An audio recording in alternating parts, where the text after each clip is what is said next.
한번 따라 하실까요? 선택의 전투에서 승리하라. 선택의 전투에서 승리하라. 이런 제목으로 말씀 은혜를 나누기를 원합니다. 제가 가끔씩 영어 속담을 하나 소개할 때가 있는데, 제가 수도 없이 소개를 했기 때문에 이제 여러분은 이제 척하면 척 하실 텐데요.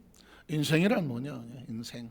사람의 생명을 말할 수도 있고요, 우리의 존재를 말할 수가 있는데, 인생이 뭘까? 인생이란 B와 D 사이의 C다는, 알파벳도 A, B, C, D 하지 않습니까? A, B, C, D 나열되어 있단 말이죠. 그런데 인생이란 B와 D 사이의 C다. 어떻게 보면 말장난같이 보이기도 합니다. 당연하지 B와 D 사이에는 C가 있는 게 당연하거든요. 그런데 의미를 살펴보면 평생입니다.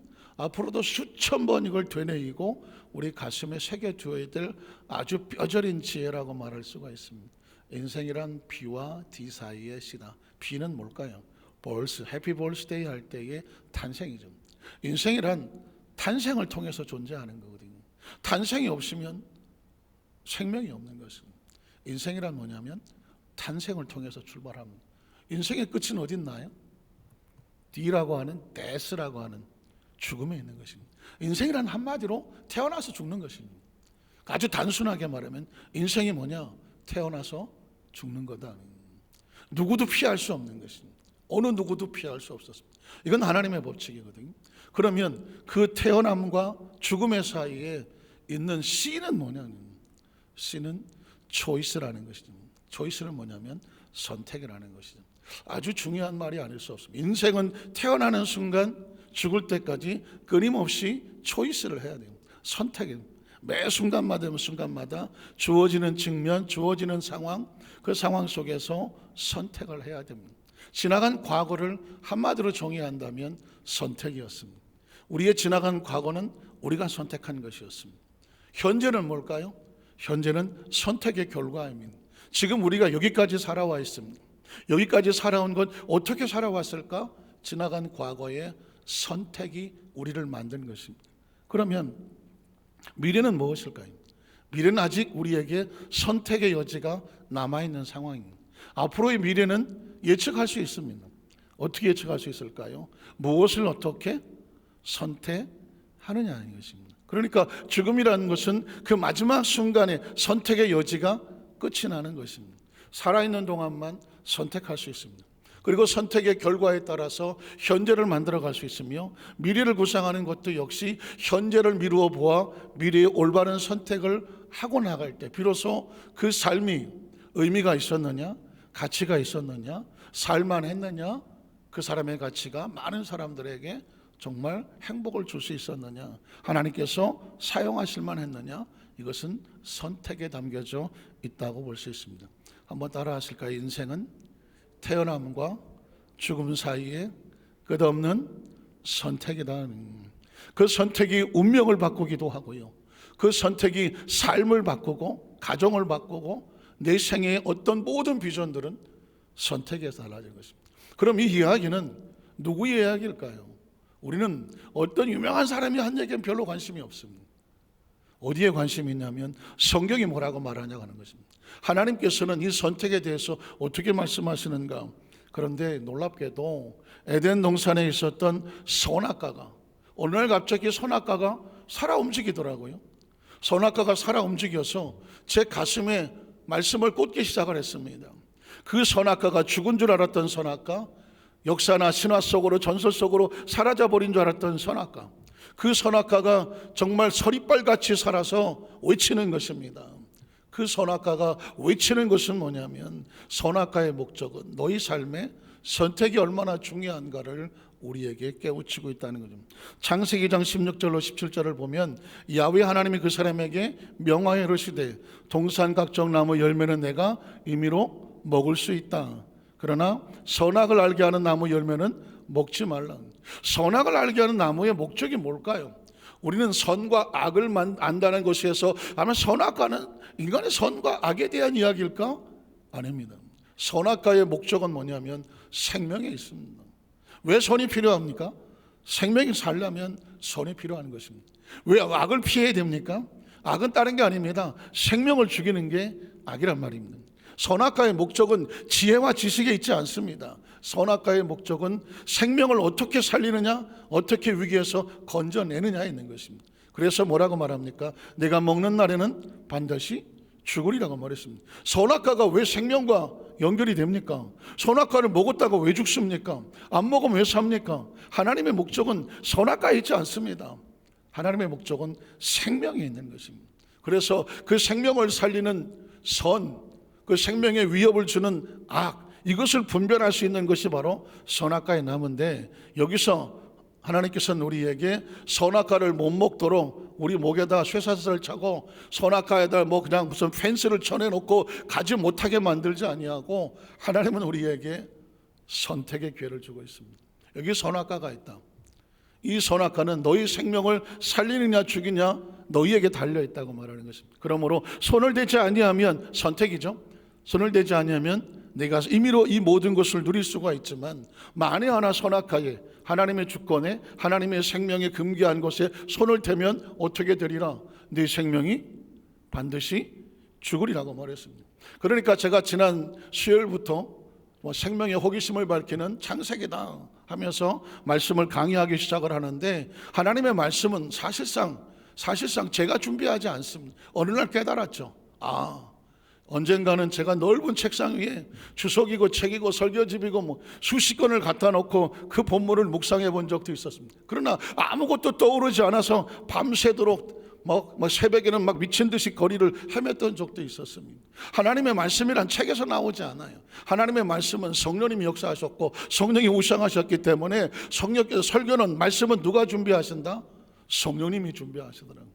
성령님이 준비하시고, 성령님이 조명하시고, 성령이 깨닫게 해주시고, 성경이 외치게 하는 소리를 담아서 그 소리를 대신 외치는 사람을 뭐라고 말하냐면 대언자라고 말하는 것입니다. 저는 이 시간에 선악과 이야기를 나의 이야기로 말하지 않습니다. 하나님께서 선악과를 통하여 외치는 소리를 제 귀에, 가슴에, 심령에 담아서 여러분에게 그대로 외치고 있는 것입니다.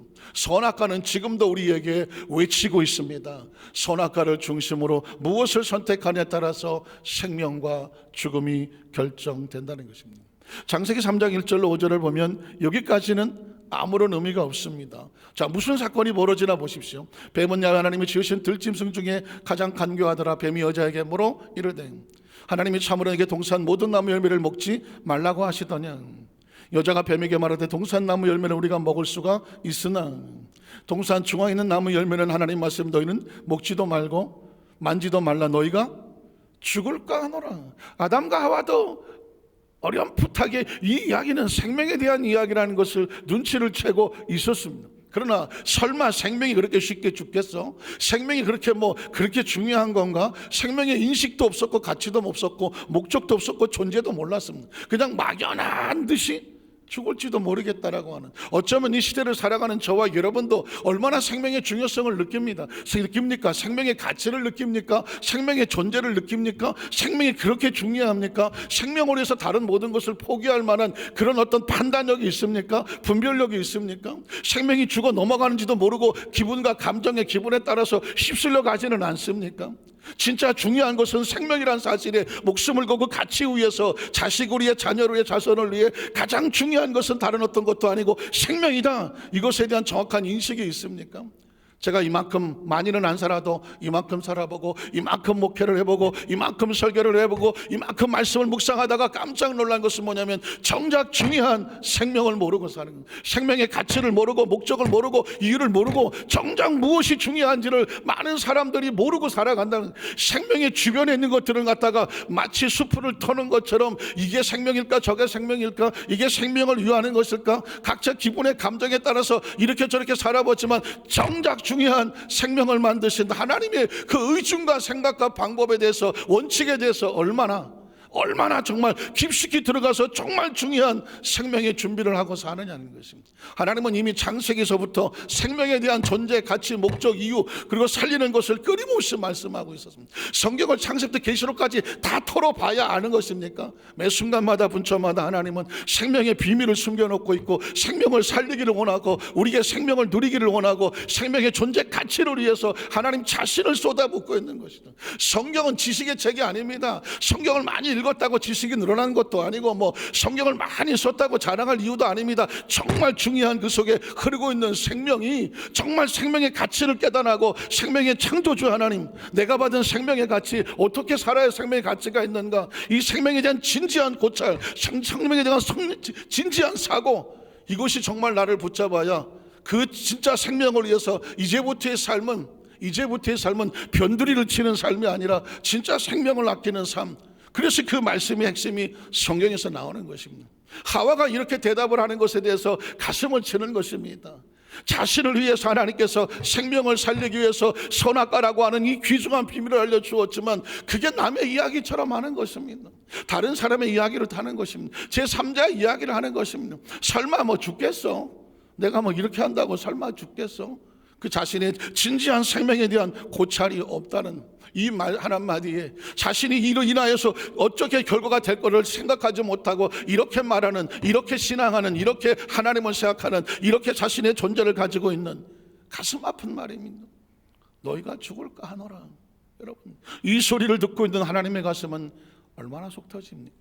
사실 우리는 말 한마디 행동 한마디 신앙생활 속에서 가장 진지하게 움직이는 것은 이것이 내 생명과 어떤 영향이 있는가, 어떤 관련이 있는가, 이게 나에게 어떻게 영향을 미칠 것인가. 정말 생명이 소중하다고 한다면 생명을 위해서 자신의 모든 것들을 포기하고 내려놓으며 생명 하나를 위해서 목숨을 걸어야 됩니다. 왜냐하면 생명을 잃어버리면 나머지는 아무것도 없는 것입니다.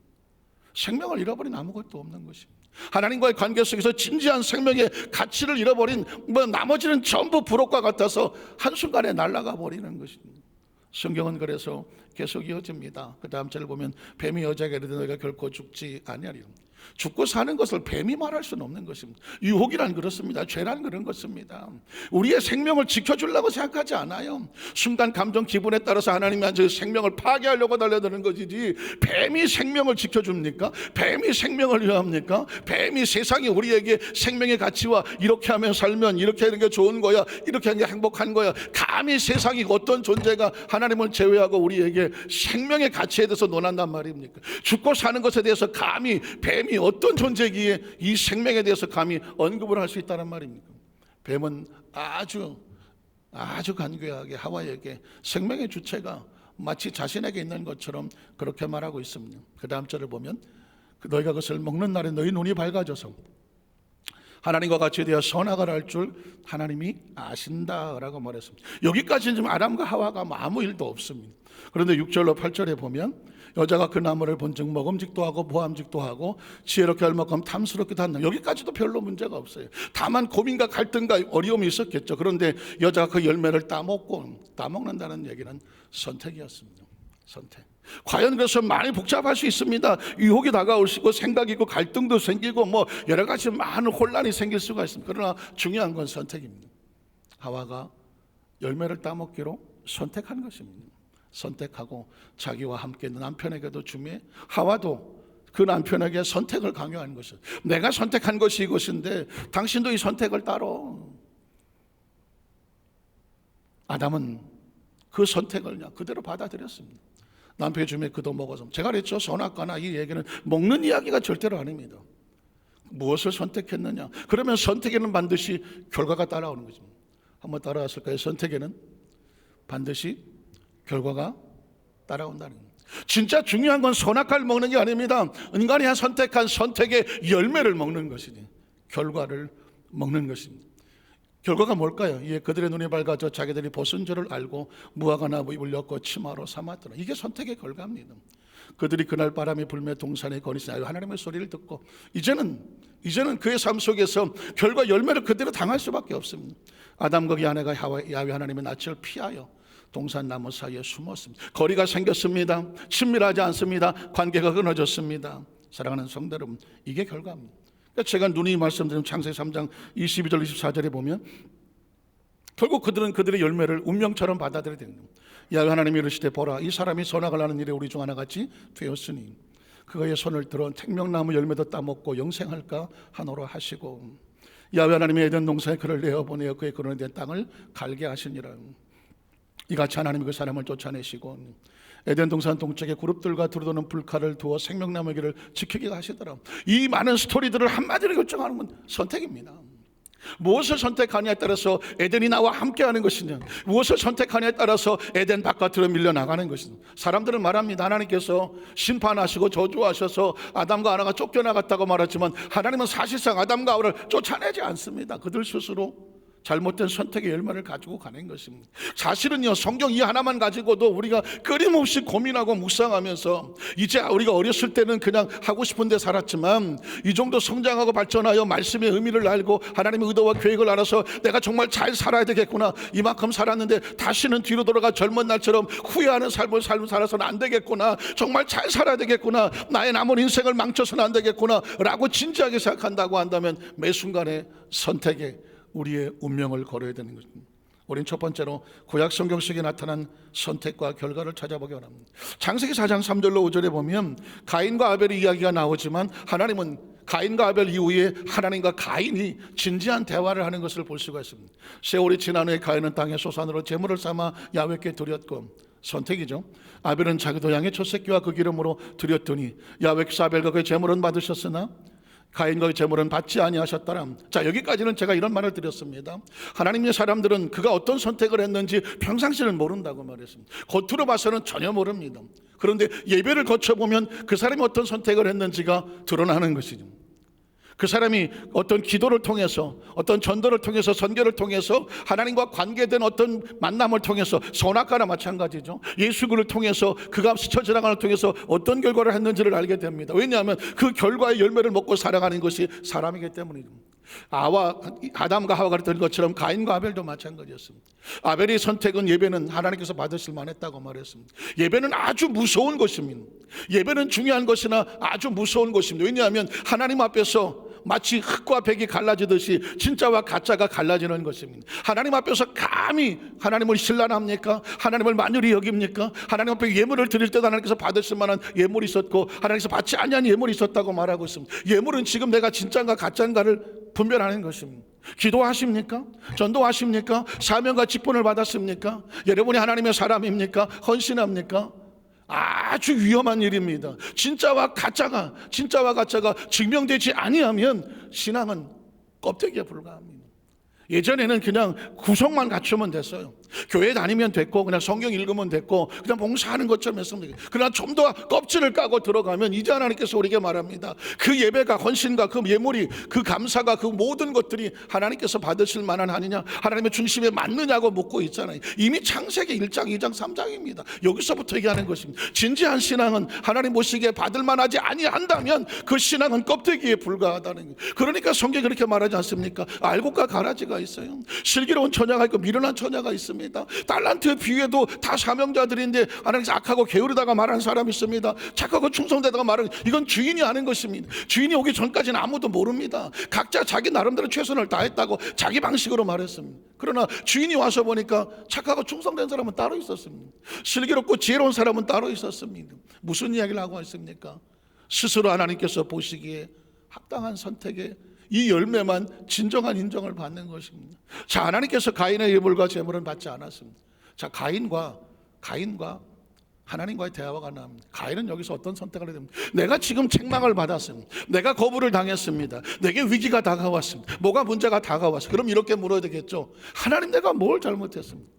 내가 어떻게 해야 되겠습니까? 여기서 거꾸로 치면서 하나님, 다시 시작하겠습니다 라고 하는 깨우침과 낮아짐과 비워짐의 선택이 있어야 되겠죠. 아니면 하나님과 맞짱을 한번 뜨는 겁니다. 내가 뭘 잘못했습니까? 덤벼드는 것입니다.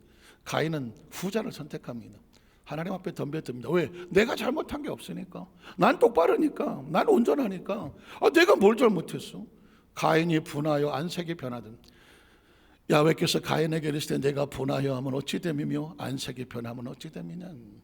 내가 선을 선택했다면, 네가 만약에 정말 선을 선언했다면 어찌 낯을 들지 못하겠느냐. 네가 네 자신에서 그만큼 떳떳하고 하나님 보시기에 완전하다고 생각하면 그러면 네가 얼굴이 붉어질 이유가 없지 않느냐.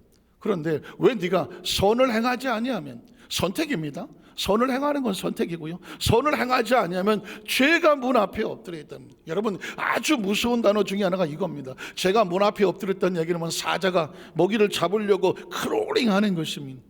잡으러 가는 것입니다. 문 앞에 있다가 튀어나오면 잡아먹는 것입니다. 그러니까 잘못해 선택하기만을 누가 기다립니까? 죄가 기다리고 있습니다. 마치 뱀이 하와에게 잘못해 선택하기만을 기다렸다가 잘못해 선택하니까 득달같이 잡아 삼키는 것처럼 가인에게도 역시 그렇게 다가왔습니다. 근데 하나님께서 이렇게 말합니다. 죄가 너를 원한다.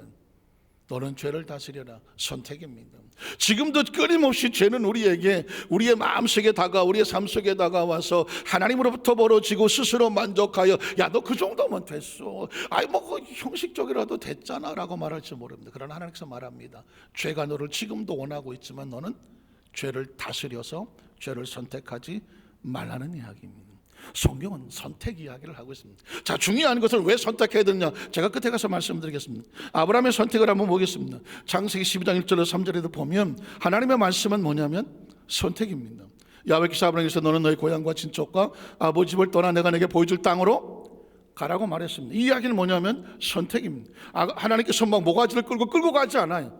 무조건 끌고 가지는 않습니다. 하나님 법칙은 뭐냐면 내가 너에게 이런 축복의 것을 제시를 해. 자, 선택은 너에게 있어. 따라오면 어떻게 될까요? 그 다음처럼 따라오면 내가 너를 큰 민족을 이루고 내게 복을 주어 내 이름을 창대하게 다닌 너는 복이 될 것이다. 너를 축복하되 내가 복을 내리고 너를 저주하되 내가 저주하리니 땅의 모든 족속이 너로 말미암아 복을 얻을 것이다. 이 말씀 자체에, 여러분, 이 말씀 자체에서 위로를 받지 마십시오. 이 말씀 자체가 나를 주에서 주시는 말씀이라고 스스로 자족하고 만족하고 할렐루야 하지 마십시오. 여러분, 굉장히 중요한 하나님의 말씀에 함정이 들어 있습니다. 많은 사람들이 이 말씀을 들고 할렐루야 아멘 하면서 하나님 내게 그렇게 될 줄로 믿습니다라고 말합니다. 무엇을 믿는단 말입니까? 하나님 말씀은 아무리 중요한 말씀이 있어도 먼저 선택이 중요한 것입니다. 따라가면, 한번 따라하죠. 따라가면 이 말씀이 나의 선택이 되는 것입니다. 따라가지도 아니하면서 하나님 이 말씀이 나에게 축복이 될 줄로 믿습니다. 100번을 믿어본들 암이 없습니다. 지금 이 시대 속에서 코로나19 시대에 많은 사람들이 위로를 원합니다. 노래 나오는 것도 위로, 힐링 이런 얘기를 좋아합니다. 그래서 남이 좋은 얘기하고 듣기 좋은 얘기하고 괜찮아, 나 잘 될 거야, 내가 너 하나님 다 도와주실 거야, 어린 8%치도 없는 소리 하지 마십시오. 따라가지 아니하면서 하나님 복을 받을 거라고 생각을 합니까? 지금 필요한 건 위로와 힐링이 아닙니다. 위로와 힐링이 아니라 올바른 선택이 강조되어야 되는 거죠. 잘못 선택해서 우리에게 다가왔습니다. 환난을 만났습니다. 위기를 만났습니다. 그러면 거기서 아니야, 괜찮아, 잘 될 거야, 참고 있으면 돼, 이런 얘기를 해야 옳겠습니까? 아닙니다. 이제껏 잘못 살아왔다면, 잘못 선택했다면 지금 뭐가 어떻게 잘못된지 보고 올바른 선택을 해서 따라가면 그게 우리에게 복이 되는 것입니다. 지금 중요한 것은 그냥 달콤한 위로가 아니라고 생각합니다. 저도 위로하고 싶습니다. 저도 그냥 괜찮다고 말하고 싶습니다. 좋아질 거라고 말하고 싶습니다. 그런데 아닌 거예요. 성경에 보면 하나님은 그렇게 말하고 있지 않습니까? 숨겨진 단어가 있습니다. 지시한 곳으로 가라. 그걸 선택하면 주어지는 것입니다. 그 길로 가지 아니하면 안타깝지만 하나님께서 약속하신 말씀은 나와 아무 상관없는 이야기입니다. 복을 얻을 것이 하신지라. 그 다음 절을 보면 이에 아브라함이 야훼의 말씀을 따라 갖고 있는, 선택하는 것. 그래야 이제 아브라함이 하나님 하신 약속의 말씀과 관련이 있는 것입니다. 롯도 그와 함께 갔으면 아브라함이 아라를 떠날 때 75세였더라. 7절로 9절을 보면 그랬더니 야훼께서 아브라함에게 나타나 이르시되 내가 이 땅을 내 자손에 주니. 왜 그랬을까요? 아브라함이 하나님 말씀을 따라갔기 때문에 그 약속은 계속 이어지는 것입니다. 그 가나안 땅을 내 자손에 주리라 하신지라. 자기에게 나타나신 야훼께 그곳에 다시 제단을 쌓고 거기서 베델 동쪽 산으로 옮겨 장막을 치니 서쪽은 베델이요 동쪽은 아이다. 그곳에서 하나님께 제단을 쌓고 하나님을 불렀더라. 그리고 9절에 보면 점점 남방으로 옮겨졌더라. 지금 아브라함이 하나님 말씀을 따라갔을 때 이 말씀이 지금 선택한 자에 계속 영향이 있는 것입니다. 그런데 반대로 10절로 11절을 보면 우리가 너무 잘 아는 것입니다. 그 땅에 기근이 들었으므로 아브라함이 애굽에 거류하려고 그리로 내려갔습니다. 선택입니다. 여기가 아닌 다른 길을 선택했습니다. 선택하면 그 앞에 했던 약속의 말씀은 뭐가 될까요? 아무런 의미가 없는 것입니다. 애굽으로 내려가면서도, 말씀을 떠나가면서도 선택을 잘못했는데 괜찮아, 하나님께 너를 복을 주신다고 말했어. 네 자손이 땅에 모래같이 많고 산같이 많을 거라고 말씀하셨어. 그게 아브라함과 무슨 상관이 있단 말입니까? 지금 애굽으로 내려가고 있는데, 가나안 땅이 아니고 자기가 좋은 쪽으로 잘못된 선택을 하고 가고 있는데 거기다 대고 괜찮아, 잘 될 거야, 내일이면 태양이 뜰 거야, 괜찮다니까, 긍정적으로 생각해. 아무리 얘기한들 그게 아브라함하고 무슨 상관이 있습니까? 아브라함은 그렇게 내려가서 어떻게 했습니까? 그 다음 절을 보면 그가 애굽에 가까이 이르렀을 때 그 아내 사라에게 말하되 내가 알기에 그대는 아리따운 여인이라.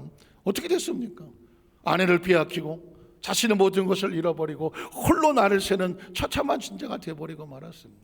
사랑하는 성도 여러분, 신앙은 착각하면 안 됩니다. 제가 나중에 이런 제목으로 설교를 할 수도 있습니다. 신앙은 절대 착각하면 되지 않는다. 착각하지 말라는 거예요. 스스로 자기 체면에 빠지지 말라. 지금 내가 가고 있는 선택이 잘못됐는데도 불구하고, 선택이 잘못된데도 하나님은 좋으신 하나님, 나를 축복하신 하나님, 나를 잘되게 하신 하나님, 착각하지 말라는 것입니다.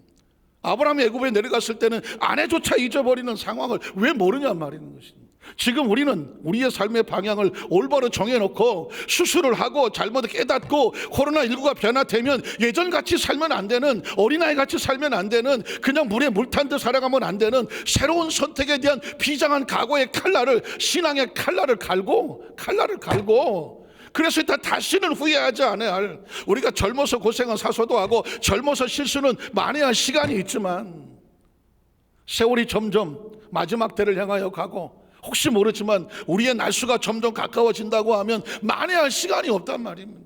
만회할 시간이 있나요? 그럼 어떻게 방법은 하나입니다. 내 신앙의 칼날을 칼날같이, 내 눈의 시력을 칼날같이 빛을 내고, 내 청력을 칼날같이 빛을 내고, 내 입술의 말을 칼날같이 하나님 말씀에 꽂히고 시선을 꽂혀서 예전같이 왔다 갔다 하는 것이 아니라 하나님의 말씀이 생명을 살리는 곳을 향하여 그곳에 시선을 꽂히고 달려나가는 그 결단과 각오만이 살릴 수 있는 것이죠.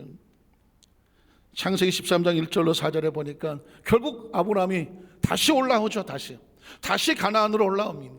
아브라함 애굽에서 그와 그 아내와 모든 소유록과 함께 네겝으로 올라가니 아브라함에게 가축과 은가금이 다시 그래피 회복이 되는 것입니다. 애굽에 내려갔다가 은가금이 구축이 충만하더라? 그건 축복이 아닙니다. 그건 축복이 아니고 아주 위험한 저주 중에 저주입니다. 잘못된 길로 갔는데, 가나안을 벗어나서 선악과를 떠먹었는데 아담과 하가 잘 먹고 잘 살았더라? 그건 절대로 축복이 아니란 말입니다. 그건 저주 중에 저주라는 것이, 하나님이 허락하시 않은 축복은 저주 중에 저주라는 거지. 아브라함이 애굽으로 내려갔다가 잘 되고 잘 먹었더라? 이건 저주 중에 저주입니다. 그가 빈털터리가 되어져서 정신을 차리고 다시 하나님께로 돌아와서 그때 문이 열리더라? 이게 축복이란 말입니다. 이게 축복입니다. 아브라함에게 가축과 은가금이 풍부하였더라. 그가 네겝에서부터 길을 떠나 베델에 이르러 다시 올라온 것이죠. 베델과 아에사의 고천에 장막 닫힌 곳에 이르니 그가 처음으로 제단을 쌓은 곳으로 다시 올라왔잖아요. 다시 올라와야 되는 거예요. 애굽에서는 백날 거기서 금식하고 처리하고 성경을 통독을 하고 100번을 쓰고 거기서 별짓을 다 해도 선택이 잘못된 곳에는 하나님의 축복이 회복이 안 돼요. 다시 원래로 올라와야 된다는, 처음 그 자리로 올라와야 돼. 하나님이 약속한 자리로 다시 올라와야 돼. 기도의 첫 열매를 찾아야 되고 은혜의 열매를 찾아야 돼. 세월만 보내고 세월만 내 스스로 괜찮아 다시 안 된다니까. 이런 착각에 빠져갖고는 세월이 지난 다음에 이렇게 말할 거예요. 그때 내가 헛살았어. 아브라함이 애굽에서 인생을 끝내보십시오. 거기서 400살이 되고 500살 산들 무슨 의미가 있단 말입니까? 다시 올라와야 돼요. 처음에 순수했던 그곳으로, 처음 은혜 받았던 그곳으로, 처음 사명과 직분 받았고 사람과 환경 보이지 아니하고 내게 이 사명을 맡겨주고 은혜 받은 곳에 감사하여 감격하여 눈물을 흘리던 그 첫 신앙으로 다시 선택해서 올라와야 돼. 그래야 하나님의 역사는 다시 시작이 되는 거거든요. 아브라함이 처음으로 제단을 쌓은 곳에 다시 올라와서 그가 거기서 하나님의 이름을 불렀다라는 것입니다. 하나님은 아브라함에게 무슨 얘기합니까? 선택입니다. 선택. 그가 올바른 선택을 했을 때 하나님의 약속은 계속 ing 진행이 되는 것이고, 선택이 잘못되니까 스톱되는 하나님의 역사가 나타나지 않는 것입니다. 아주 중요한 것은 요셉의 이야기 속에서 선택이 얼마나 중요한 것은 귀에 못이 박히도록 얘기해도 지나치지 않습니다. 창세기 39장 7절에 보니까 그 후에 그의 주인의 아내가 요셉에게 눈짓하다가 동침하기를 청하다. 들으십니까? 가인에게 하는 말씀, 죄가 너를 원한다고 말했습니다. 얼마나 달콤하게 그럴듯하게 죄가 너를 원해. 죄가 왜 원합니까? 나는 네 생명이 필요하다. 네 생명을 쳐서 죽여서 지옥으로 끌고 가고 싶은 마음이 가득 차서 난 네 생명이 원한다. 요셉아 나와 동침하면서 네 생명을 갉아먹자. 죄는 생명을 갉아먹으려고 하는 것입니다. 보디발의 아내가 요셉을 데리고 평생 먹여 살펴갔습니까? 어림도 없는 이야기입니다. 잠깐의 어떤 욕정과 욕망을 위해서 그를 잠깐 데리고 살지 모르지만 조금 지나고 나면 자기 흔적을 감추기 위해서 흔적도 없이 땅에 갖다 묻어버릴 것입니다. 사랑하는 성도 여러분, 세상의 선택이란 그렇습니다. 잠시 우리에게 만족을 주는 듯하지만 소리 흔적 없이 우리의 생명과 영혼을 땅속에 처박아 버리는 게 그게 죄라는 것입니다. 아담과 하와를 보셨잖아요. 뱀이 얼마나 그렇듯 유혹을 해놓고 선악과를 따먹으니까 땅속에 처박아 버리지 않습니까? 영혼이 죽어버리지 않습니까? 아내에게 이르되 그러나 요셉이 거절이라는 단어가 어떻게 들립니까? 선택하지 않았다는 것입니다. 거절은 선택하지 않았습니다. 요셉이 거절하며 자기 주인의 아내에게 이르되 뭐라고 말합니까? 내 주인이 집안의 모든 소유를 간섭하지 아니하고 다 내 손에 위탁하였으니 이 집에는 나보다 큰 이가 없으며 주인이 아무것도 내게 금하지 아니하였어도 금한 것은 당신뿐이다. 당신은 그의 아내입니다. 그런즉 내가 어찌 이 큰 악을 행하여 하나님께 죄를 지긴 두 가지 선택 앞에서 요셉은 몸부림을 치는 것입니다. 사실상 그 어린 나이에 17살에 고향을 떠나서 남의 집살이를 하고 앞길도 보이지 아니하고 그러다가 애굽에 날아가서 큰 총리 집에서 그 경비실장 집에서 가정 총무를 하면서 모든 거 이제 편해지고 고생 끝인 것 같은 그 집에서 그 아내가 자기를 뒤를 돌봐준다고 말했을 때 그 어린 나이에 요셉은 왜 달콤하지 않겠습니까? 왜 마음이 끌리지 않겠습니까? 요셉의 가장 허전하고 힘든 어린 나이 엄마도 잃어버리고 어쩌면 따뜻한 여인의 품이 그렇게 그리웠을지도 모릅니다. 그러나 요셉은 거기서 무엇을 선택하냐면 난 하나님을 선택하겠다니.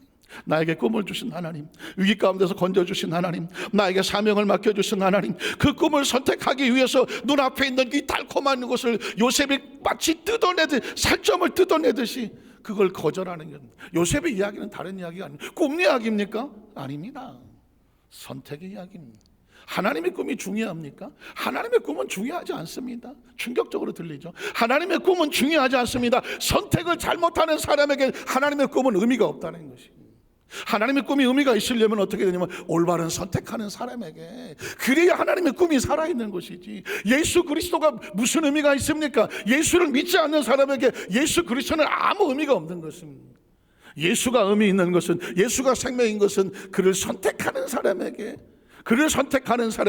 하나님의 생명이 통째로 그곳에 들어가기 때문에 예수를 믿는다는 것은 선택이죠.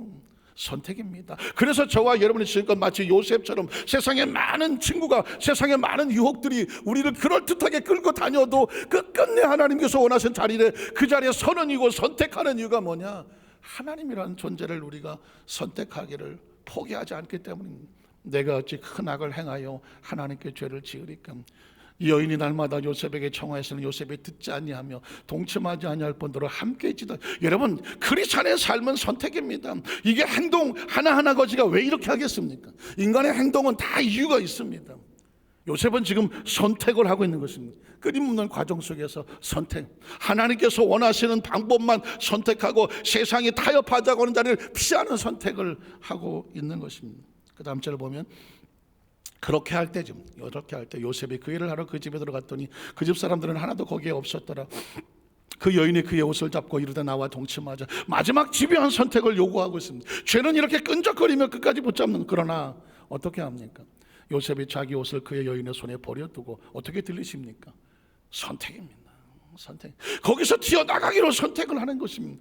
밖으로 나가매, 요셉이 자기 옷을 여인의 손에 버려 밖으로 나가매, 그 이후의 삶은, 그 결과로 인하여서 자기의 안전되고 보장된 지금 육신의 삶이 다 잃어버리게 되고, 심지어 왕의 감옥으로 끌려 들어갈 것을 각오하더라도 요셉은 육신의 생명이 아니라 영혼의 생명을 위해서 기꺼이 하나님을 선택하는 것입니다. 때로 이 비장한 선택이 지금 당장 내 눈에 머리에 계산은 되지 않지만 하나님께서 원하시는 것은 비장한 선택하는 사람을 찾는 것입니다. 제가 말씀드렸죠. 선택은 왜 할까요? 왜 선택이 이렇게 중요할까요? 선택의 이유는 생명 때문입니다. 다시 원점으로 돌아가면 생명입니다. 왜 하나님이 선악과를 주셨느냐? 생명 때문입니다. 에덴 동산은 왜 필요합니까? 생명입니다. 생명입니다. 예배는 왜 필요합니까? 생명 때문에 하는 것입니다. 왜 하나님께서 내가 이제부터 지시하는 곳으로 가야 된다고 말합니까? 아브라함에게도 생명 때문에 그 생명 살리려고 하는 것이고, 요셉이 이 피투성이라는 선택을 하는 이유가 뭘까요? 생명 때문에 그렇습니다. 사랑하는 성도 여러분, 저와 여러분이 지금 존재하는 내 삶의 가장 중요한 가치들을 생각해 보십시오. 뭐가 제일 중요합니까? 뭐가 제일 중요합니까? 생명이에요. 제가 어느 날 제 마음속에 이렇게 우리 성도들에게 심정을 토하듯이 하게 된 이유가 뭐냐면, 강단의 목적은 뭐냐면 우리 성도들의 생명을 살리는 거예요. 기도의 목적도 생명을 살리는 거예요. 전 위로하고 무슨 듣기 좋은 소리하고 감동하고 여러분에게 개운체 무슨 마음에 감동 주는 스토리, 재밌는 이야기, 성경 여러 가지 지식, 박학다식한 세상에 돌아가는 얘기, 이런 얘기가 중요한 게 아니에요. 이런 얘기가 중요하다면 목적은 뭐냐? 생명 아니겠습니까? 장로님들의 생명을 살려야 되고, 권사님 안수의 생명을 살려야 되고, 우리 성도들의 생명을 살려야 되고, 다음 세대에 왜 교육이 필요하고 선교가 필요합니까? 저들이 생명이 살아나야 하나님 역사가 계속 이어가지 않겠습니까? 듣기 좋은 소리로 하고 싶은 것도 아니고, 어떻게 하면 이 생명을 살려서, 우리에게 생명을 살려서 전 믿음의 선배들이 그 생명의 복음이 끊어지지 아니하고 중단되지 아니하고 계속 다시 21세기 2200년도 300년도 흘러내려가려고 하면 지금 여기서 생명이 끝나서는 안 되니까 생명을 위해서 목숨을 걸고 우리가 이 사명을 가자고 하는 것입니다. 두 번째로 신앙의 성경에서 나타난, 그러면 신약 성경 속에서는 어떻게 나타나는가 한번 제가 그냥 간단히 말씀하겠습니다. 베드로와 가룟 유다의 선택입니다. 똑같이 하나님 앞에 범죄하죠. 예수를 배반하고 도망을 쳤습니다. 베드로와 가룟 유다의 선택을 보면 안타깝습니다. 가룟 유다는 베드로같이 똑같이 제자로 선택을 받았습니다. 그때 예수님께서 뭐라고 말하냐면, 너희는 나를 따르라고 말했습니다. 한번 따라 하실까요? 너희는 나를 따르라. 나를 따르라는 얘기는 뒤집어서 말하면 나를 선택해야 됩니다. 어떤 순간에 어떤 위기가 다가오더라도 너는 나를 선택해야 돼. 한번 따라 하실까요? 너는 나를 선택해야 돼. 예수를 따른다는, 제자는 따른 게 아닙니다. 따라간다고 하니까 무슨 흉내내거나 무슨 그냥 그 옆에 뒤에 줄을 선다거나 이런 얘기가 아닙니다. 어떤 위기를 만나더라도 너는 나를 선택해야 돼. 어떤 유혹이 있더라도. 베드로와 가룟 유다 다 도망을 쳤죠. 예수님 십자가 앞에서 도망을 쳤습니다. 베드로는 무서워 도망을 쳤고, 가룟 유다는 왜 도망을 쳤습니까? 예수를 팔아먹고 도망을 치는 것이거든요. 팔아먹고 도망. 그들은 선택했습니다. 그러나 베드로에게는 회복의 선택의 기회가 있었지만 가룟 유다에게는 회복의 기회, 선택이 없었습니다. 신앙생활 하면서 우리가 넘어지고 쓰러질 수는 있지만 기억하십시오. 우리에게 아직 기회가 있다는 것은 살릴 수 있는 사명을 맡기고 싶어 하겠죠. 그러니까 베드로와 가룟 유다의 운명도 그의 선택에 따라 달라졌고, 백성들과 12제도, 여러분 오병이의 기적을 아시죠? 베세다 광야에서 보니까 예수님께서 오병이의 기적을 베푸니까 사람들이 구름대같이 모였습니다. 2만 명, 3만 명은 저리 가라 하면 수만 명이 모입니다. 왜? 떡 주니까. 놀라운 기적이 있으니까, 표적이 있으니까. 아니 태어나 듣도 보도 못하는데 그 자리에서 막 떡이 막 갈라지고 막 계속 생겨나니까, 그 자리에서 막 생선이 생겨나니까, 표적과 기적의 역사가 나니까 사람들이 무수히 많이 몰렸습니다. 근데 그 다음날 가보니까 예수님께서는 떡은 떡도 없고 생선도 없습니다. 내가 떡이다, 내 피가 잔이다. 그러니 내 떡을 먹고 내 피를 마셔라. 그리에 너희가 영생이 있다. 아니 떡 줄 줄 알았더니 떡은 안 주고, 무슨 생선 줄 줄 알았더니 생선은 안 주고, 알아듣지도 못하는 소리를 하고 있습니다. 사랑하는 성도 여러분, 예수님께서는 오병이의 기적을 통해서 그들의 배를 채우고 싶었던 것이 아니라 하나님의 나라를 선택하라고, 살리는 것은 영이다, 육은 무익하다고 하나님을 전하고 싶었던 것입니다. 그러나 수만 명의 사람들은 이렇게 말합니다.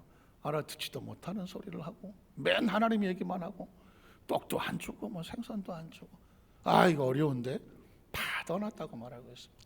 왜 떠났을까요? 선택이니까.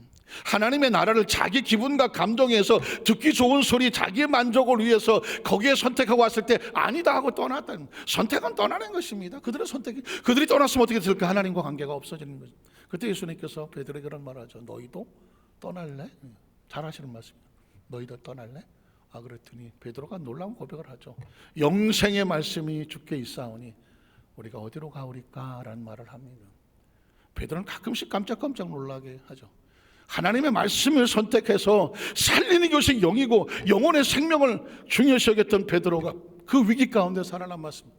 물론 나중에 예수를 모른다고 부인하고 배반했던 가슴 아픈 상황을 겪었지만 우리에게 말씀하는 시사하는 바가 큽니다. 오늘 많은 사람들에게 새로운 교회가 수십만 수천만이 모이는 그 교회가 메가처치라고 말하고 그것이 목회의 성공이라고 말하고 많은 사람들의 시선을 돌릴 때 갑자기 코로나19에서 그 거대한 공간들을 비워버렸습니다.